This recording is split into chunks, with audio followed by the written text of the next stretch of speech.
Everyone knows about the Zacharevic murals in Georgetown. The boy on the bicycle, the girl on the swing. They are famous, widely photographed, and genuinely extraordinary. Fewer people know about the 52 steel rod sculptures that occupy the same streets, and that is a strange oversight, because the iron sculptures of Georgetown are, in their own way, as remarkable as the paintings they exist alongside. They are smaller. You can walk past them without noticing them if you are looking at the wrong level. They require you to slow down, look down, pay attention in a way that is slightly different from the way you look at a mural. But when you find them, when you crouch down and look at a 15-centimeter steel figure of a Hokkien coffee shop uncle pouring his teh tarik and recognize in its wire lines the specific posture and concentration of the man at the kopitiam you ate breakfast at this morning, they do something that the murals, for all their beauty, cannot quite do. They make you feel like a witness to something intimate, something that was placed here not for the visitor's gaze, but for the residents' recognition. Something that says, we know this street, we know these people, we know this life, and we made these small iron figures to say so. This is the story of the 52 iron sculptures of Georgetown and the man who made them. Georgetown's street art story is almost always told in terms of the Zacharevic murals, the large-scale paintings that appeared in 2012 and transformed how the world saw this UNESCO heritage city. Those murals are extraordinary, and their story is important, but they are not the only street art of significance in Georgetown, and they are not the street art that requires the most attention from a visitor who wants to understand the city rather than simply photograph it. The 52 steel rod caricature sculptures that occupy the streets of Georgetown were created by a Penang-born artist and caricaturist named Louis Gan, commissioned by the Penang state government and installed across the heritage zone as a companion series to the Zacharevic murals in 2012 and in subsequent years. Unlike the murals, which are painted on walls at eye level and announce themselves loudly to passing visitors, the iron sculptures are small, discreet, and positioned at a height and in locations that require active searching rather than passive reception. Each sculpture depicts a scene from Georgetown's social and cultural history, from the trades and daily practices of the communities that built the city, from the specific cultural interactions and moments of ordinary life that constitute what a place actually is beneath the surface of its more dramatic history. Taken together, the 52 pieces form something that no single mural could, a distributed portrait of a city in its daily life, scattered across the streets and lanes where that life was actually lived. Understanding the iron sculptures requires understanding Louis Gan, the tradition of caricature art he came from, the specific historical knowledge he brought to the project, and the deliberate choices he made about what to depict and how to depict it. It also requires understanding something about the nature of attention, about what it means to make art that rewards the visitor who slows down and looks rather than the visitor who moves quickly and photographs. Part 1. The Artist, Louis Gan and the Caricature Tradition. Louis Gan was born in Penang and has spent most of his career working as a caricaturist, an artist whose specific skill is the distillation of a person, scene, or idea into its essential visual characteristics, eliminating everything inessential and exaggerating everything that is most specific and most revealing. Caricature as a form requires deep observation and ruthless editing. A good caricature is more truthful than a photograph in the sense that it shows you what is most essentially there rather than everything that is there. The steel rod sculpture form that Gan developed for the Georgetown project is a three-dimensional extension of the caricature tradition. The figures are made from bent steel rods that create a wireframe approximation of human form, the minimum number of lines required to convey a specific posture, action, and identity.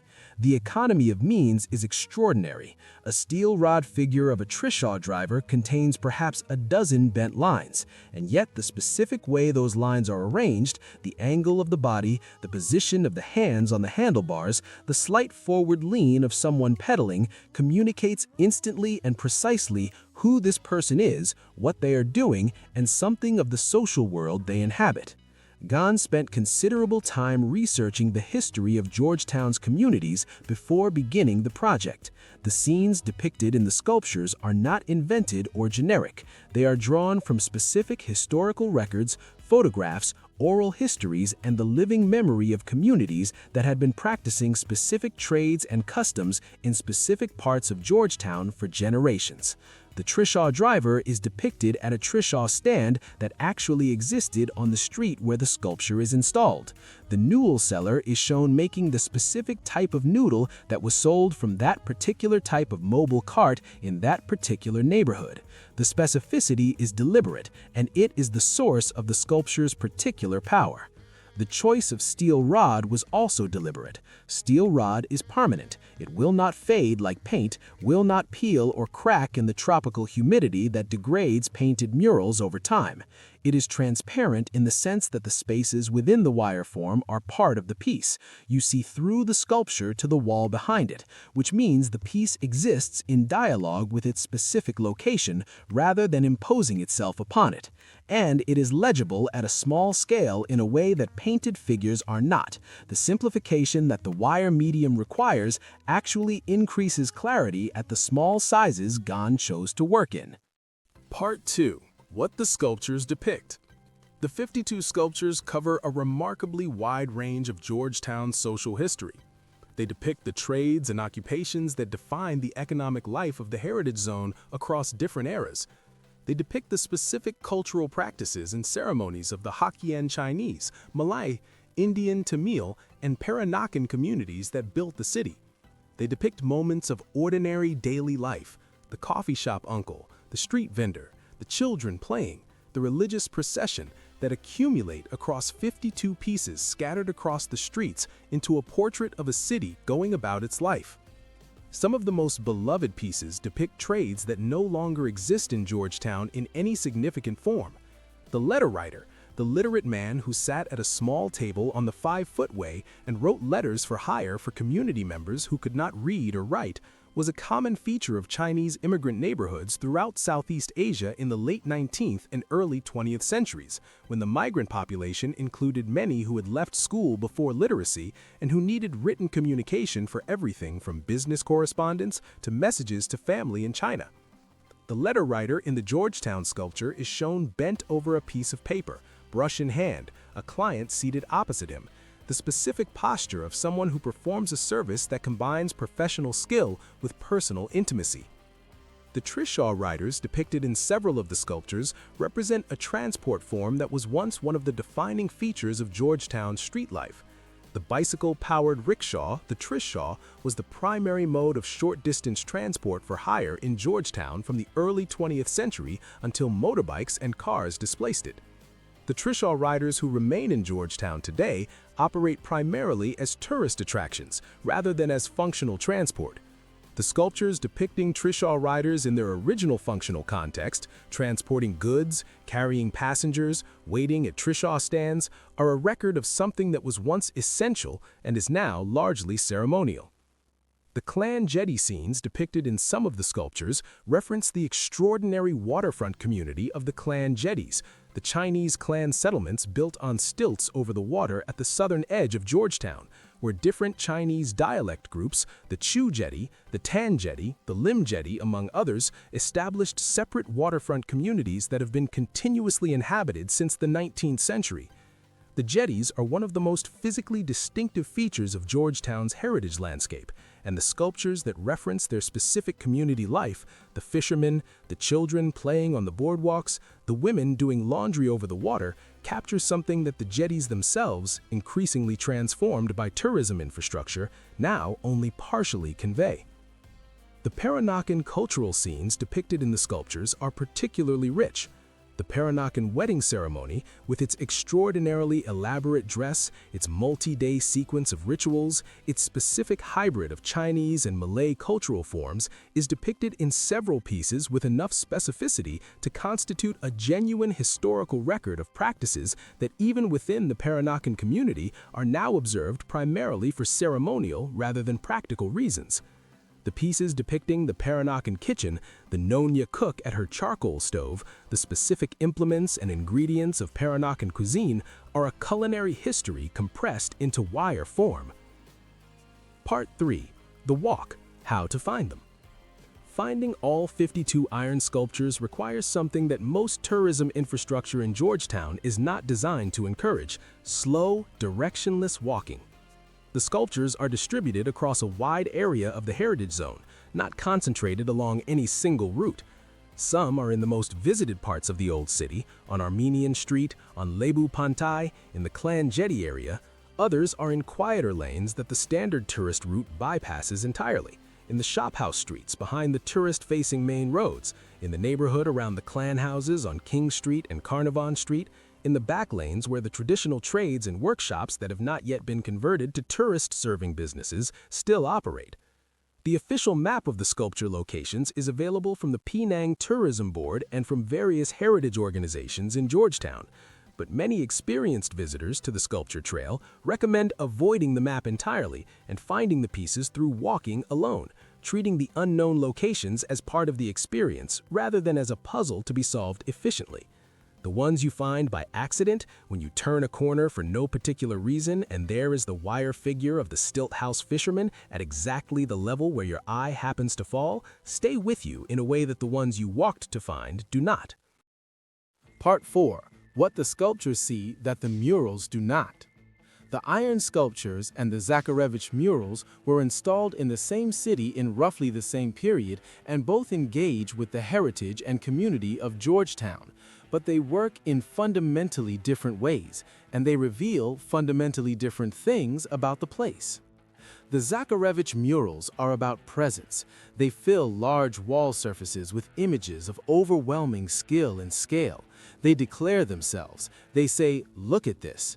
They create an experience of being confronted by something extraordinary, of having your attention seized by something that is clearly remarkable even before you understand what makes it remarkable. The iron sculptures are about intimacy. They occupy small spaces. They require proximity. They reward looking carefully rather than looking broadly. They say, "Come closer, crouch down, look at this small thing for a moment." They create an experience of discovery rather than confrontation, of finding rather than being shown. The murals depict the children of Georgetown with warmth and specificity. The sculptures depict the working adults, the tradespeople, the service workers, the craftsmen, the vendors, with equal warmth and considerably more historical specificity. The murals show what childhood in Georgetown looked like and felt like.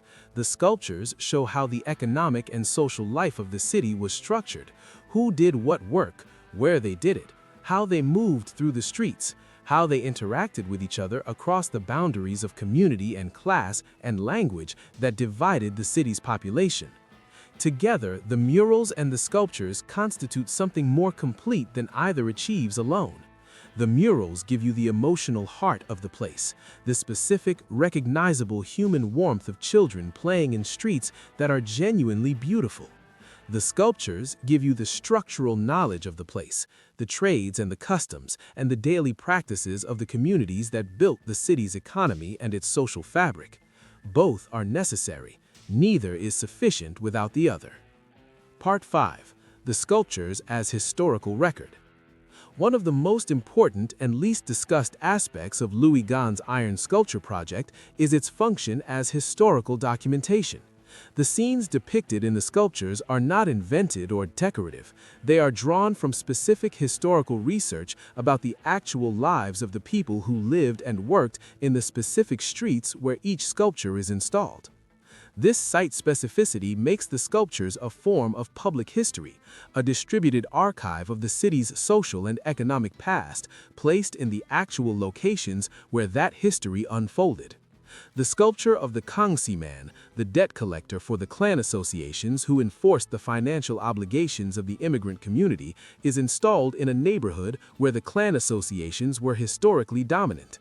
The sculpture of the Chandu vendor, referencing the opium trade that was a significant and deeply damaging feature of colonial-era Penang's economy, is placed near the area where opium dens operated in the 19th century.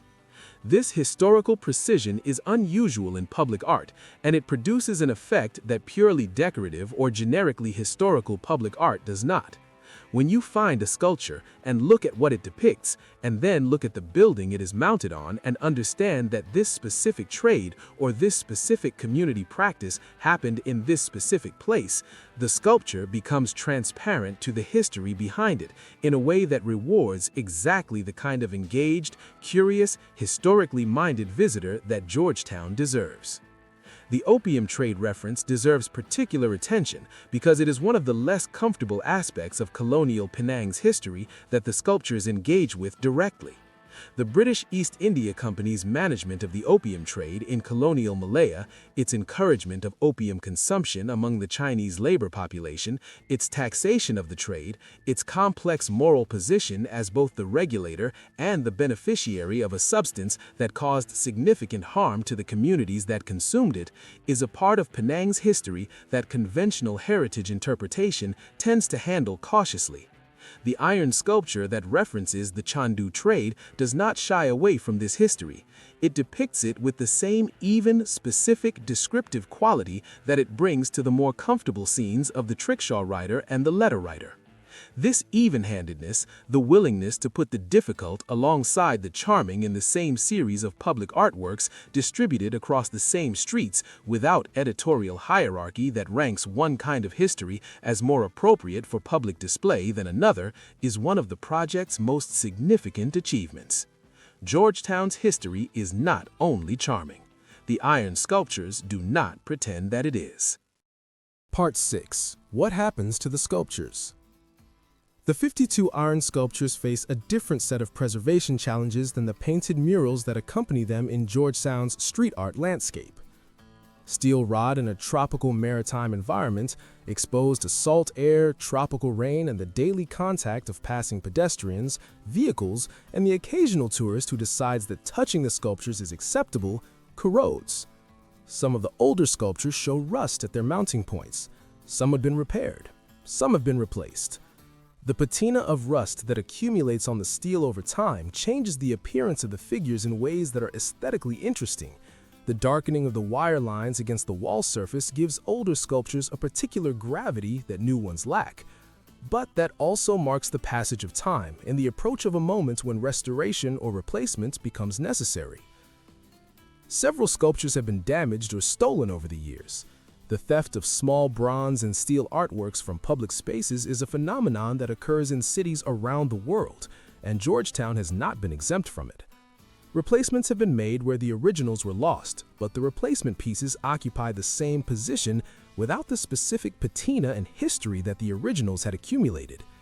This is the normal condition of public art. It exists in the world, and the world acts on it.